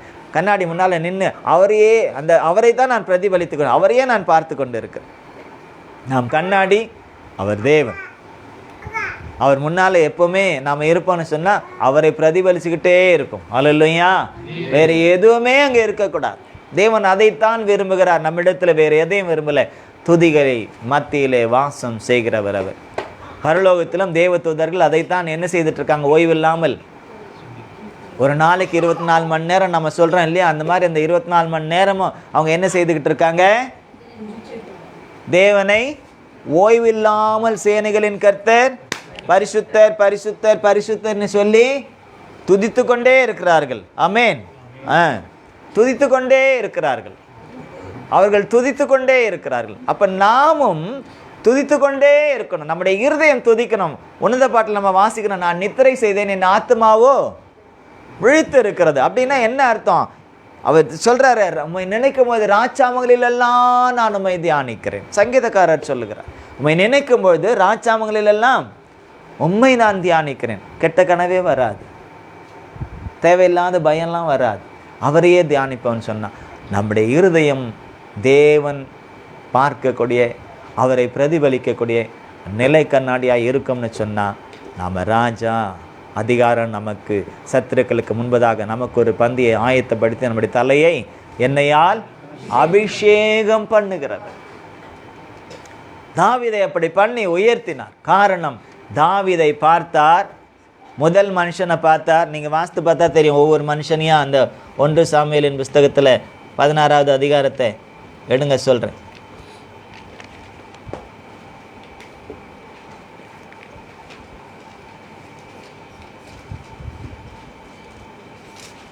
ஆறாவது வசனத்திலிருந்து வாசிங்க. அவர்கள் வந்தபோது அவன் எலியாவை பார்த்த உடனே, கர்த்தரால் அபிஷேகம் பண்ணப்படுபவன் இவன்தானாக்கும் என்றான். கர்த்தர் சாமுவேலை நோக்கி, நீ இவனுடைய முகத்தையும் இவனுடைய சரீர வளர்ச்சியையும் பார்க்க வேண்டாம், நான் இவனை புறக்கணித்தேன். மனுஷன் பார்க்கிறபடி நான் பாரேன், மனுஷன் முகத்தை பார்ப்பான், கர்த்தரோ இருதயத்தை பார்க்கிறார். ஆமென். நான் இவனை புறக்கணித்தேன். சாமுவேல் புறக்கணிக்கல. ஈசாயினுடைய முதல் மகனாகிய எலியாபை சாமுவேல் புறக்கணிக்கல. சாமுவேலுக்கு பார்த்தவொடனே ஒரு சந்தோஷம் வந்துடுச்சு. ஏன்னா அவனுடைய தோற்றம் எப்படி இருக்குது? நல்லா இருக்குது. அவனுடைய சரீர வளர்ச்சி நல்லா இருக்குது. நல்ல ஆஜானுபானுவாக இருக்கான். மிலிட்ரி மேன் இல்லையா? நல்ல இராணுவ வீரன் அப்படி இருக்கான். அதனால் ஒரு இராணுவ வீரன் கையில் தேசத்தை கொடுத்தா நல்லது தானேன்னு சாமுவேல் நினைக்கிறார். தேவன் அப்படின்னு நினைக்கல. தேவன் என்ன செய்தாராம்? வெளி தோற்றத்தை புறக்கணித்தார். ஹலோ, வெளி தோற்றத்தை புறக்கணித்தான். ஏன்னா அந்த வெளி தோற்றம் எல்லாம் மாயை. எவ்வளோதான் மேக்கப் பண்ணாலும் கலைஞ்சிரும். நீல சாயம் வெளுத்து போச்சு, டும் டும் டும்ன்ற மாதிரி எவ்வளோதான் நம்முடைய காரியங்கள் வெளி தோற்றத்தை அழகுபடுத்தணுன்னாலும் அவைகளெல்லாம் மாயை. அழகும் மாயை, சௌந்தரியமும் வீண் என்று நம்ம நீதிமொழிகளே நாம் வாசிக்கிறோம். புத்தியுள்ள ஸ்திரியே புகழப்படத்தக்கவள். இது அழகு இல்லை, சௌந்தரியம் இல்லை, புத்தி தான் ஒரு ஸ்திரீக்கு என்ன. ஏன்னா அழகை ரொம்ப விரும்புகிறவங்க, அழகை ஆராதிக்கிறவங்க, அழகே உன்னை நான் ஆராதிக்கிறேன்னு சொல்கிறவங்க அவங்க தானே.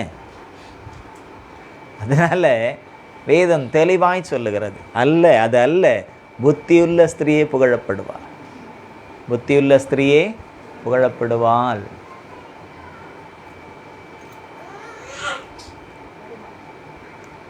ஆகவே தேவன் நான் பார்க்குற மாதிரி நீ பார்க்குற மாதிரி நான் பார்க்கறது இல்லைப்பா.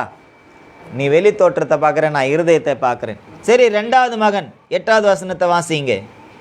அப்போது ஈசாய் அபினதாபை சாமுவேலுக்கு முன்பாக கடந்து போக பண்ணினான்.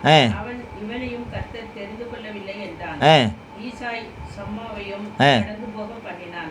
அவன் இவனையும் கர்த்தர் தெரிந்து கொள்ளவில்லை என்றான். இப்படி ஈசாய் தன் குமாரரில் 7 பேரை சாமுவேலுக்கு முன்பாக கடந்து போக பண்ணினான். பின்பு சாமுவேல் ஈசாயை பார்த்து, கர்த்தர் இவர்களில் ஒருவனையும் தெரிந்து கொள்ளவில்லை என்று சொல்லி, உன் பிள்ளைகள் இவ்வளவுதானா என்று ஈசாயை கேட்டான். அதற்கு அவன், இன்னும் எல்லோருக்கும் இளையவன் ஒருவன் இருக்கிறான், அவன் ஆடுகளை மேய்த்துக் கொண்டிருக்கிறான் என்றான். அப்பொழுது சாமுவேல் ஈசாயை நோக்கி, ஆள் அனுப்பி அவனை அழைப்பி, அவன் இங்கே வருமட்டும் நான் பந்தியிருக்க மாட்டேன் என்றான். ஆள் அனுப்பி அவனை அழைப்பித்தான். சிவந்த மேனியும் அழகிய கண்களும் நல்ல ரூபமுள்ளவனுமாய் இருந்தான். அப்பொழுது கர்த்தர், இவன்தான், நீ எழுந்து இவனை அபிஷேகம் பண்ணி என்றார். அப்பொழுது சாமுவேல் தைல கொம்பை எடுத்து அவனை அவன் சகோதர நடுவிலே அபிஷேகம் பண்ணினான். அந்நாள் முதற்கொண்டு கர்த்தருடைய ஆவியானவர் தாவீதின் மேல் வந்து இறங்கி இருந்தார். சாமுவேல் எழுந்து ராமாவுக்கு போய்விட்டான். ஆமென். 7 குமாரரையும் கடந்து போக பண்ணிட்டான் ஈசாய். ஆனால் கர்த்தர் சொல்கிறார், முதல்ல பார்த்த உடனே புறக்கணிச்சிட்டேன்றார். அதுக்கப்புறம் இல்லை இவங்களை யாரையும் நான் தெரிஞ்சுக்கலன்றார். கடைசியாக இவ்வளோ தானேப்பா அவனுக்கு பிள்ளைங்க வேறு யாரும் இல்லைன்னு, இல்லை ஒரே ஒருத்தன் இருக்கான், அவன் ஆடுகளை மேய்ச்சிக்கிட்டு இருக்கான். சாமுவேல் சொல்லிட்டார், அவன் வரலும் பந்தியில் நான் பங்கு இருக்க மாட்டேன் அப்படின்னா, அந்த பந்தி யாருக்காகவே ஆயத்தம் பண்ணப்பட்டது? தேவனை பிரதிபலிக்கிறவனுக்காகவே ஆயத்தம் பண்ணப்பட்டது. இப்போ தாவீது பொய்யாவா சங்கீதம் பாடினாரு? தன்னுடைய சகோதரர்கள் மத்தியிலும் சரி, இது தெரிஞ்சா கொன்று போடுவேன்ற ராஜாவின் மத்தியிலும் சரி, தாவீது வரவரில் அந்த பந்தி, அந்த டேபிள் வெயிட்டிங் எல்லாம் ரெடியாக இருக்கு. எல்லாம் சாப்பிட்றதுக்கான பந்தி எல்லாம் பலி விருந்து ஆயத்தமாக இருக்குது. ஆனால் யாருக்காக வெயிட்டிங்? ஆடை மேய்க்கிறவனுக்காக வெயிட்டிங். உலக பார்வையில் அவன் ஆட்டுக்காரன், ஆடு மேய்க்கிறவன். நான் கர்த்தருடைய பார்வையில் அவரை பிரதிபலிக்கக்கூடிய கண்ணாடி, அவருடைய இருதயத்திற்கு ஏற்ற தாசன். ஆமென். தாவீது தன்னுடைய இருதயத்திற்கு ஏற்ற தாசன் என்று அவர் சொன்னார். நம்ம புதிய ஏற்பாட்டிலையும் கூட நம்ம வாசிக்கிறோம், என்னுடைய இருதயத்திற்கு ஏற்றவனாய் கண்டு என்று நாம் பார்க்கிறோம். என்னுடைய இருதயத்தில் உள்ளதெல்லாம் அவன் நிறைவேற்றுவான் என்ற வசனம் இருக்கிறது. அப்போ இன்றைக்கு தேவன் நம்மிடத்தில் எதிர்பார்ப்பது அதுதான். நாம் புதிய ஆண்டிற்குள்ளே போவதற்காக மட்டுமல்ல, அவருடைய வருகைக்கு நாம் ஆயத்தப்படுகிறோம். அவருடைய வருகைக்கு ஆயத்தப்படுகிறார் நாம். அவரை நாம் என்ன செய்யணும்? இந்த பூமியில் பிரதிபலிக்கணும். தாவீது பிரதிபலித்ததுனால தானே இப்போ தாவீது இங்கே அவர் இலைப்பாரி கொண்டிருந்தாலும் இப்போது சாட்சியாய் நிற்கிறார். அப்போது நாம் கடந்து போனாலும் கூட நம்முடைய சாட்சி நம்முடைய பின் சந்ததிக்கு நிலைத்திருக்க வேண்டும். நம்முடைய சாட்சியை கண்டு அவர்கள் தேவனுடைய நாமத்தை மகிமைப்படுத்த வேண்டும் என்று சொன்னால் நம்முடைய இருதயம் தேவனுக்கு முன்பதாக எப்படி இருக்கணும்? ஆயத்தமாய் இருக்கணும். என் இருதயம் ஆயத்தமாய் இருக்கிற தேவனே, என் இருதயம் ஆயத்தமாக இருக்கிற, நான் என்ன செய்வேன்? பாடி கீர்த்தனம் பண்ணுவேன். வேற ஒன்றும் அவர் விரும்புறதில்லை. ஏன்னா எல்லாம் அவருடையது. பொன்னும் அவருடையது, வெள்ளியும் அவருடையது, பூமியும் அது நிறைவும் அவருடையது, வானமும் அதில் சர்வசேனைகளும் அவருடையது, நாமும் அவருடையவர்கள். அவர் விரும்புவதெல்லாம் நம்மிடத்திலிருந்து ஒன்றே ஒன்று தான். படைத்தான் படைப்பெல்லாம் மனுவுக்காக, மனுவை படைத்தான் தம்மை வணங்க, அவரை ஆராதிக்க, அவரை துதிக்க, அவரை ஸ்தோத்தரிக்க. எந்த காலத்திலும் நாம் அவரை துதிப்பேன் ஸ்தோத்தரிப்பேன். பாட்டெல்லாம் நம்ம பாடுறோம்ல, எந்த காலத்திலும் எந்த நேரத்திலும். அந்த பாட்டுக்கு சொந்தக்காரரே தாவீது தான். எக்காலத்திலும் அவரை நான் ஸ்தோத்தரிப்பேன், எக்காலத்திலும் அவருடைய துதி என் வாயிலே இருக்கும். வறண்டதும் விடாய்த்ததும் தண்ணீரட்டதுமான நிலத்திலே தேவனே என் ஆத்மா உண்மையிலே தாகமாய் இருக்கிறது. தாவீது அவர் தேவனுக்கென்று தன்னை அர்ப்பணித்த மனிதன். தாவீது தேவனை தரிசித்த மனுஷன். எங்கே? இருதயத்திலே. இருதயத்திலே சுத்தமுள்ளவர்கள் பாக்கியவான்கள், அவர்கள் தேவனை தரிசிப்ப. அப்படி என்றால் இருதயத்தை சுத்தமான நிலை கண்ணாடியை போல அவர் வைத்திருந்ததுனால அவர் சொல்கிறார், கர்த்தரை எனக்கு முன்பதாக நிறுத்தி நான் நோக்கிக்கிட்டே இருக்கேன். கர்த்தரை எனக்கு முன்பதாக நிறுத்தி நான் நோக்கிக்கிட்டே இருக்கேன், பார்த்துக்கிட்டே இருக்கேன். என் இருதயத்தில் தான் அவர் இருக்கார், வேற எங்கேயும் இல்லை. எங்கே இருக்கிறாரு? என்னுடைய நான் கண்ணை மூடினா அவர் தெரிகிறார்ப்ப. எங்கே? என் இருதயத்திற்குள்ளே இருக்கிறார். கண்ணை மூடினா கண்ணாடி, அந்த கண்ணாடி திறக்குது, மனக்கண் திறக்கிறது, அங்கே அவர் இருக்கிறார். அல்லேலூயா. நம்முடைய வாழ்க்கை இப்படித்தான் இருக்க வேண்டும் என்று கர்த்தர் விரும்புகிறார். வரக்கூடிய ஆண்டுகள் எப்படி வென்றாலும் இருக்கட்டும். நம்மளை தாவீதை போல பந்திக்கே லாய்க்கில்லாதவனை போல புறக்கணிக்கப்பட்ட காரியங்கள் நடக்கக்கூடிய ஆண்டாய் கூட நமக்கு இருக்கட்டும். நமக்கு ஒரு பிரச்சனையும் இல்லை.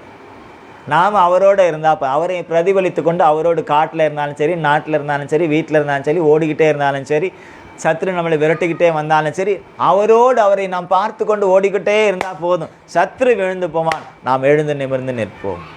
ஆமென். அவர்களோ முறிந்து விழுந்தார்கள். சங்கீதம் 20 கடைசி வசனத்தை வாசித்து பாருங்களேன். சங்கீதம் 20 கடைசி வசனத்தை வாசித்து பாருங்க. நல்லா சொல்லியிருக்கிறார் அங்கே. 7:8 வாசிங்க. 7:8 20:7-8. சிலர் ரதங்களை குறித்தும் சிலர் குதிரைகளை குறித்தும் மேன்மை பாராட்டுகிறார்கள். நாங்களோ எங்கள் தேவனாகிய கர்த்தருடைய நாமத்தை குறித்தே மேன்மை பாராட்டுவோம். அவர்கள் முறிந்து விழுந்தார்கள். யார்? உலகத்தை குறித்து மேன்மை பாராட்டினவர்கள், ரதங்களை குறித்தும் குதிரைகளை குறித்து மேன்மை பாராட்டினவர் முறிந்து விழுந்தார்கள். நாங்களோ எழுந்து நிமிர்ந்து நிற்கிறோம். கர்த்தாவே இரட்சியம், நாங்கள் கூப்பிடுகிற நாளில் ராஜா எங்களுக்கு செவி கொடுப்பாராக. தாவீதனுடைய காரியம் நம்முடைய வாழ்க்கையிலும் இருக்க வேண்டும் என்று ஆவியானவர் எனக்கு நமக்கு உணர்த்தி இருக்கிறார். ஆகவே நம்மளை ஒப்பு கொடுத்து நாம் ஜெபிக்கலாம். ஆண்டவரே, என்னுடைய இருதயத்தை மாற்றும். கள்ளம் கபடமில்லாத இருதயமாய் சிறு பிள்ளையினுடைய இருதயத்தை போல மாற்றும். இன்னும் ஒரு படி மேலே போயிட்டு, இயேசுவே உம்முடைய இருதயத்தை போல என்னுடைய இருதயத்தை மாற்றும். தாவீதனுடைய இருதயம் கூட நமக்கு வேண்டாம். யாருடைய இருதயத்தை போல? முழுக்க முழுக்க தேவனை பிரதிபலித்த இயேசு கிறிஸ்துவனுடைய இருதயத்தை போல என்னுடைய இருதயத்தை மாற்றும்னு சொல்லிட்டு நம்ம கேட்போம். இன்னைக்கு நாம் எல்லாரும் முழங்காலில் நின்று நம்ம கேட்கலாமா? ஆன்லைனில் இருக்கிறவங்களும் முழங்காலில் நின்று கேளுங்கள். என்னுடைய இருதயத்தை மாற்றும் ஆண்டவரே. இயேசுவே, நம்முடைய இருதயத்தை போல என் இருதயத்தை மாற்றும். மாற்றும்.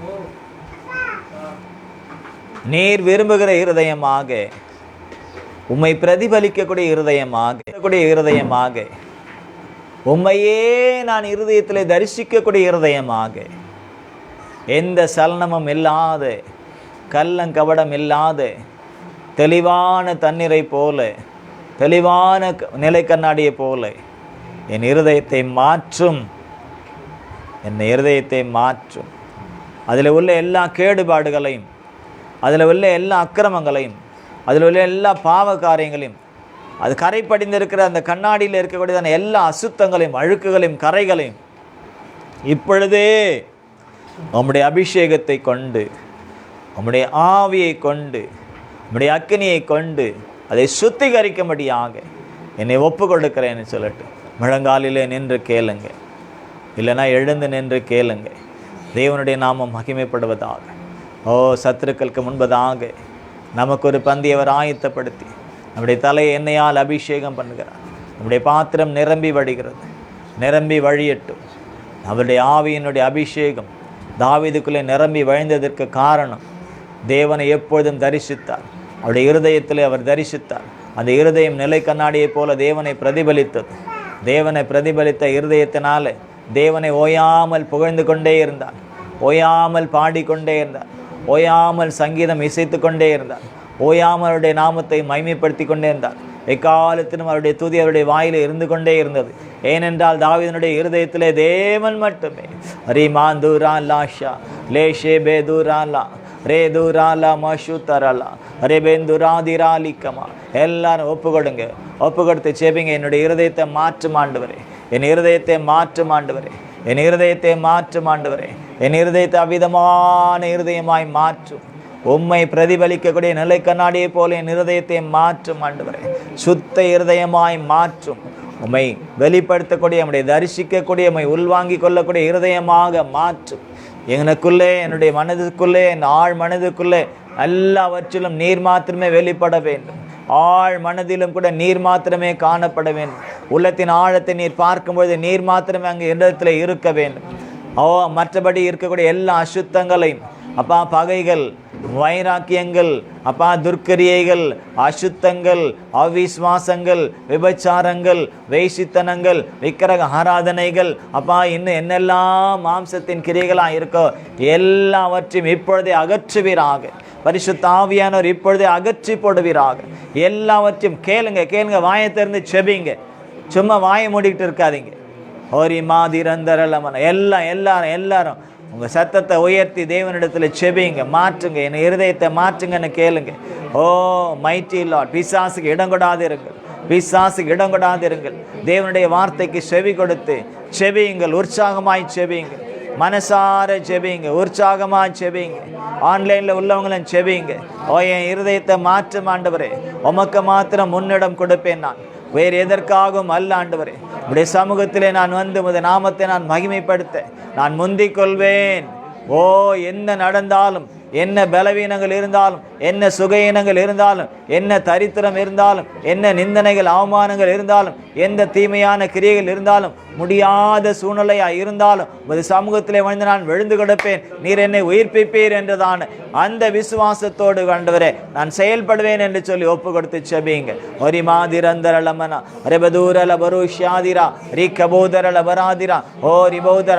அவர் நமக்கு பலத்தை கொடுத்திருக்கிறார், அவர் நமக்கு பலத்தை கொடுத்திருக்கிறார். அந்த பலம் இருக்கிற வரையிலும், அந்த பலன் இருக்கிற வரையிலும், நடப்பதற்கு பலனை கொடுத்திருக்கிறாரே, அந்த பலன் இருக்கும் வரையிலும் அவருடைய சமூகத்திலே வந்து அவருடைய நாமத்தை நாம் மகிமைப்படுத்த வேண்டும். தாவீது அப்படித்தான் அவர் செய்தார். அவர் கடைசி வரையிலும் அவர் கடைசி வரையிலும் முதிர் வயதிலே கல்லறையிலே சேரும் வரையிலும் தேவனுடைய நாமத்தை மகிமைப்படுத்தின மனுஷன்.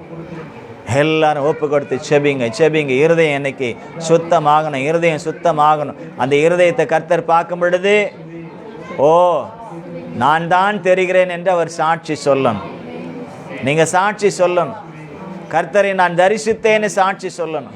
கர்த்தர் எனக்குள்ளே இருக்கிறார், அது எனக்குள்ளே இருக்கிற கர்த்தரை நான் பார்க்கிறேன், நான் உணர்கிறேன் என்றதான சாட்சி உங்களுக்குள்ளே ஒவ்வொருவருக்குள்ளும் உருவாக வேண்டும்.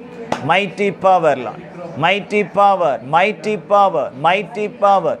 ஓ கிருபையாயிரும், என்னை சுத்திகரியும், என் இருதயத்தை சுத்திகரியும் ஆண்டவரே, என் இருதயத்தை சுத்திகரியும் ஆண்டவரே, என் இருதயத்தை சுத்திகரியும் ஆண்டவரே, என் இருதயத்தை சுத்திகரியும் ஆண்டவரே, என் இருதயத்தை சுத்திகரியும் கர்த்தாவே, என்னை சுத்திகரியும், என் இருதயத்தை சுத்திகரியும், புதிதாயதை சுத்திகரியும், புதிதாயதை சுத்திகரியும். அதில் உம்மை தவிர வேறு எதுவுமே இருக்கக்கூடாது, வேறு எந்த கிரியைகளும் இருக்கக்கூடாது, வேற எந்த மாம்ச கிரியைகளோ உலக கிரியைகளோ அப்பா, வேற எந்த வியாதியோ பலவீனமோ முக்கியப்படுத்தக்கூடிய அந்த காரியங்கள் எதுவுமே, என் சரீரத்தை முக்கியப்படுத்தக்கூடிய காரியங்கள் எதுவுமே இருக்கக்கூடாது. நீர் மாத்திரம் இருக்கணும், நீர் மாத்திரம் இருக்கணும், நீர் மாத்திரம் இருக்கணும். என்னை மாற்றும், என் இருதயத்தை மாற்றும் ஆண்டவரே, என் இருதயத்தை மாற்றும், என் இருதயத்தை மாற்றுன்னு சொல்லி கேளுங்க. என் இருதயத்தை மாற்றுங்க, புதிதாய் மாற்றும், புதிய இருதயமாய் மாற்றும், புதிய இருதயமாய் மாற்றும், புதிய இருதயமாய் மாற்றும், புதிய இருதயமாய் மாற்றும், புதிய இருதயமாய் மாற்றும் ஆண்டவரே, புதிய இருதயமாய் மாற்றும், புதிய இருதயமாய் மாற்றும், புதிய இருதயமாய் மாற்றும், மாற்றும், மாற்றும் ஆண்டவரே. எல்லாரும் கேளுங்க, வாயை திறந்து கேளுங்க, வாயை மூடிக்கிட்டு இருக்காதீங்க. கேளுங்க, கேளுங்க, ஜெபிங்க, ஜெபிங்க, ஜெபிங்க. இன்னைக்கு உங்கள் இருதயம் புதிதாய் மாற வேண்டும். ஆவியானவர் தம்முடைய அபிஷேகத்தினால் அதை மாற்ற வேண்டும். தம்முடைய அக்னியினால் அதை மாற்ற வேண்டும். ஓ உமக்கு நன்றி, உமக்கு நன்றி, உமக்கு நன்றி, உமக்கு நன்றி. என் இருதயத்தை எனக்கு புதுப்பியும், என் இருதயத்தை புதுப்பியும். இயேசுவின் இருதயத்தை போல என் இருதயத்தை புதுப்பியும். ஆவியானவர் கேளுங்க, இயேசுவினுடைய இருதயத்தை போல என் இருதயத்தை புதுப்பியும், புதுப்பியும், புதுப்பியும். தேவனை மாத்திரம், தேவனோடு மாத்திரம் பேசி தேவனை மாத்திரம் வெளிப்படுத்தின இயேசுவின் இருதயத்தை போல என் இருதயத்தை மாற்றும், மாற்றும், மாற்றும்னு கேளுங்க. ஓ உமக்கு நன்றி, உமக்கு நன்றி, உமக்கு நன்றி, உமக்கு நன்றி. வேறு எதுவும் எந்த மனுஷ கிரிகளும் அதில் இருக்கக்கூடாது, மாம்ச கிரிகள் அதில் இருக்கக்கூடாது.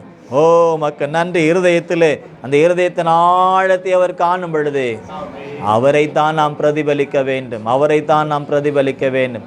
என்னை மாற்றும் ஆண்டவரே, என்னை மாற்றும் ஆண்டவரே, என் இருதயத்தை மாற்றும் ஆண்டவரே, என் இருதயத்தை மாற்றும் ஆண்டவரே, என் இருதயத்தை மாற்றும் ஆண்டவரே, என் இருதயத்தை மாற்றும், என் இருதயத்தை மாற்றும், என் இருதயத்தை மாற்றும் ஆண்டவரே, என் இருதயத்தை மாற்றும் ஆண்டவரே, என் இருதயத்தை மாற்றும் ஆண்டவரே, என் இருதயத்தை